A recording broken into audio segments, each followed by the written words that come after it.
формулалары. Оқу мақсаты екі өрнектің қосындысы және айырмасының кубы, қысқаша көбейту формулаларын білу және қолдану. Санның кубы, дәреженің қасиеттері, өтілген сабақтағы екі өрнектің қосындысының және айырмасының квадраттарының формуласы және сонымен арифметикалық амалдарды орындауды білуіміз керек. Мысалы, санның кубы 3-тің 3 дәрежесі, 4-тің 3 дәрежесі, 5х немесе көпмүшенің дәрежесі. Ол үшін 5-тің кубын және х-тің кубын жазаламыз. Онда 125х куб деп оқылады. Дәреженің қасиеттері, дәрежені дәрежеге шығару және екі өрнектің көбейтіндісінің дәрежесі және бөлінді дәрежелерін есептейміз. Екі өрнектің қосындысының кубы формуласын келтіріп шығару үшін бізде жаңағы екі өрнек деп тұрғанымыз а және плюс б-ның кубы. Дәреженің қасиеті бойынша дәреже көрсеткіші қанша болса, өрнекті сонша рет көбейтеміз. Бізде дәреже көрсеткіші 3-ке тең. Демек, а плюс б-ны 3 рет көбейтеміз. Оң жақ бөлігін жақшаларды көбейту тәсілі бойынша а плюс б-ның квадраты және а плюс б деп жаза аламыз. А плюс б-ның квадраты дегеніміз өтілген тақырыптағы а менен б-ның немесе екі өрнектің қосындысының квадраты формуласына келеді. Ол бізде а квадрат плюс 2 еселенген а плюс б квадрат және а плюс б-ны көбейтеміз. Жақшаларды ашу ережесі бойынша көп мүшелерді бірме-бір мүшеде көбейтеміз. Сонда а квадратты а-ға көбейтеміз бірінші, онда а куб деп жазылады. А квадратты 2а-ны а-ға көбейтеміз. Онда 2а квадрат б, б квадратты а-ға көбейтеміз, а б квадрат. Екінші а квадратты б-ға көбейтеміз, а квадрат б. 2а-б-ны б-ға көбейтсек, 2а б квадрат. Б квадратты б-ға көбейтсек, плюс б куб деген өрнектерді аламыз. Көп мүшелерді қосу ережесі бойынша немесе ұқсас мүшелерді біріктіру арқылы біз а куб, бұл біреу-ақ бізде.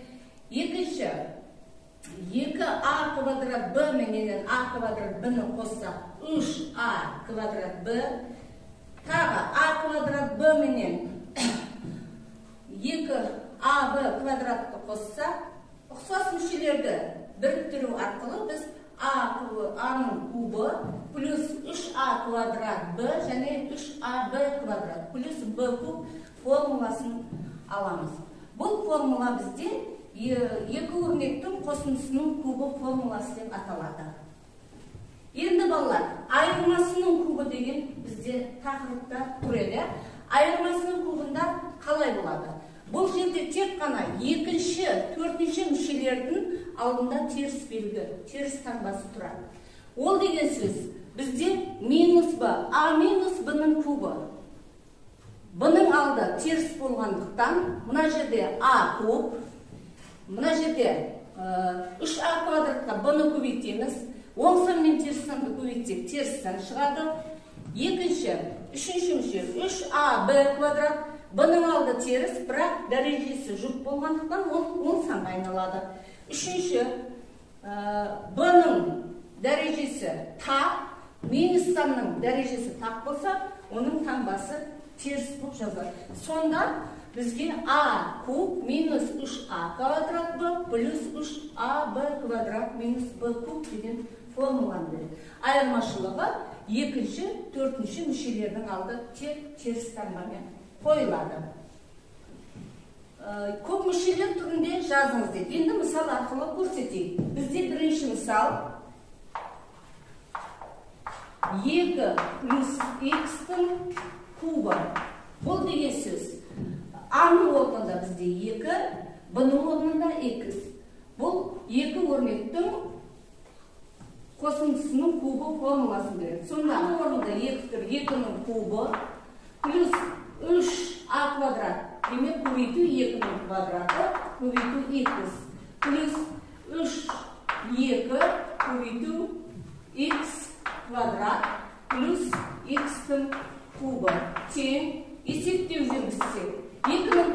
қанша балалар?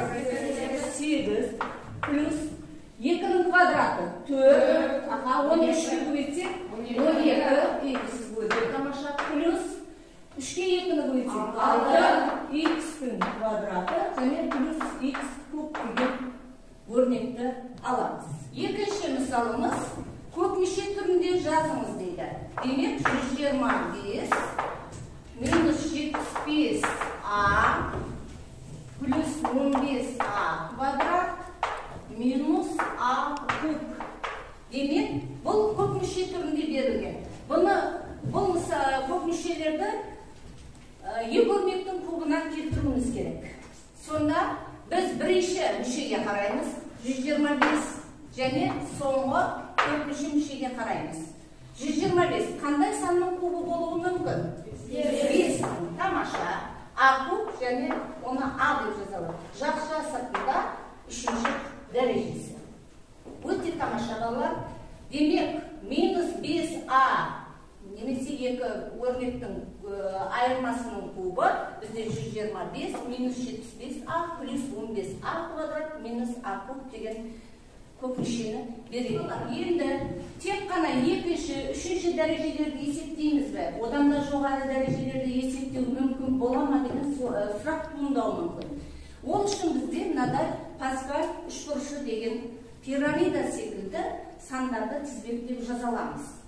Ол жерге қарап тұрсаңыздар, А плюс Б-ның 4 дәрежесі, А плюс Б-ның 7 дәрежесі, одан да көп дәрежелерді есептеу мүмкін. Барлық шетіне 1-1, мына шетіне де 1-1-де пирамида секілді сандарды тізбектеп жазғанбыз. Бұлар бізге нені білдіреді? 1 деген кез келген тұрақты санның бөлінші дәрежесі 1-ді береді.